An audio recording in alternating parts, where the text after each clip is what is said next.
Have you ever wished that you could stop feeling angry, anxious, overwhelmed, guilty, frustrated? Well, what if those emotions aren't actually your enemy, but they're trying to tell you something very important? If you want to hear more about this, stay tuned. That's what we're talking about today. Okay, so when it comes to emotions, we try to suppress them, pray them away, ignore them, judge ourselves for having them. But in reality, emotions aren't moral failures, they're signals. So here's something that I want you to consider. What if your emotions aren't the enemy? What if they are actually one of the ways your mind, your body, your soul is trying to get your attention? Many of us have been taught to ignore our emotions, suppress them, or even feel guilty for having them. But emotions themselves aren't bad. They're actually signals. And so think about when the light comes on in your dashboard, in your car, you wouldn't try to just cover that light up. You wouldn't try to just smash the light with a hammer and assume that the problem is then fixed. Because actually, the light isn't the problem. The light is alerting you that something underneath the hood may need your attention. So our emotions function in a very similar way. They don't always tell us what's wrong, but they often tell us it's time to pay attention. I found it very helpful to think about it in this simple process. Emotion, signal, need, response. Emotion, signal, need, response. All right, so let's look at this. Instead of reacting to an emotion, we have to first become curious about it. Where is this coming from? So, for example, let's say you're feeling anxious. So instead of immediately asking, how do I make this anxiety go away? Try asking, what might this anxiety be trying to tell me? Maybe it's signaling that you're overwhelmed.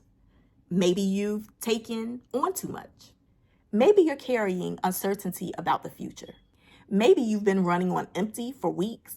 That doesn't mean anxiety is always caused by the same thing, but it invites us to become curious instead of critical, which we often do. Then we ask, what might I need right now?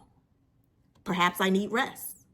Perhaps I need some support. Perhaps I need some wisdom about how to handle this. Perhaps I need to slow down. Perhaps I need to spend some time with God. And remember that I don't have to carry everything on my own. Then the final question comes. How will I respond? Not react, y'all, but respond. That response might include prayer. It might include setting some boundaries. It might include talking with a trusted friend or seeking therapy. It might include creating a plan so that you don't have to continue to worry about whatever is going on. Let's look at another example. And I think our example this time should be about anger, because many people think that anger is a problem. But anger often tells us something very important. Sometimes it's signaling that we've been hurt. Sometimes it's signaling that a boundary has been crossed or that we've experienced some type of injustice. Sometimes we've ignored our own needs for far too long, and now frustration has built up. Again, anger doesn't automatically tell us what's wrong. It's one of those things that I call a surface emotion. But it invites us to ask better questions. What is this anger trying to bring to my attention? Then we identify the need, right? So maybe I need healthy boundaries. Maybe I need to forgive someone. Maybe I need an honest conversation. Maybe I need healing. Then from there, we can choose a thoughtful response instead of an impulsive action, which sometimes anger can provoke. So now let's look at another emotion. Let's look at loneliness. Loneliness is more than simply feeling alone. You can be surrounded by people and you can still feel lonely. Loneliness may be signaling that you need deeper connection. It may be signaling that you need authentic relationships. It may be a need for belonging. sometimes even for renewed awareness of God's presence. Again, the question becomes, how do I respond? Will I isolate myself even more? Or will I take one intentional step towards connection? Here's what I want you to remember. Your emotions are not your identity. They're not your enemy, and they're not meant to control you. When we become curious about emotions, instead of condemning ourselves for having them, we begin to make room for greater awareness, wiser choices, and healthier responses. So, I have created this tool because many people know that they're stressed, but they might not be able to identify exactly what emotion they're experiencing. So, this is my soul states wheel that I have created. And it tells you different emotions, different soul states, I call them here, that you may be experiencing, and then the expressions of the particular soul states. And, this just helps you to be able to identify, because we talked about how important identification of emotions are in our last video. So if you haven't watched that yet, go back and watch that one too, so you can better understand what I'm talking about. But this will may be helpful in helping you identify what it is that you are experiencing, the emotion that you're experiencing.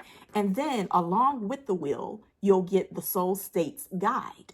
And the guide goes even further than just helping you identify. It also helps you to understand what the possible influences are. So that's what we just talked about today, like really understanding what might be influencing your actual emotional state at the time. And then it also gives you some insights with regards to what the possible need that is lingering behind that emotion.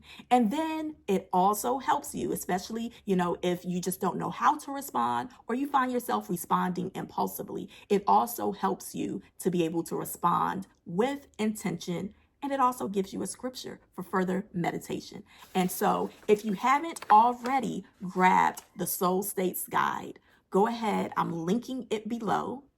And I really believe that this could be a very beneficial tool for you, because we're going to continue to talk about it in the weeks to come. All right. And so that's all that I have today. So it's always great to be able to come on and chat with you. So until next time, remember that your soul matters. Therefore, take good care of your soul. Bye, guys.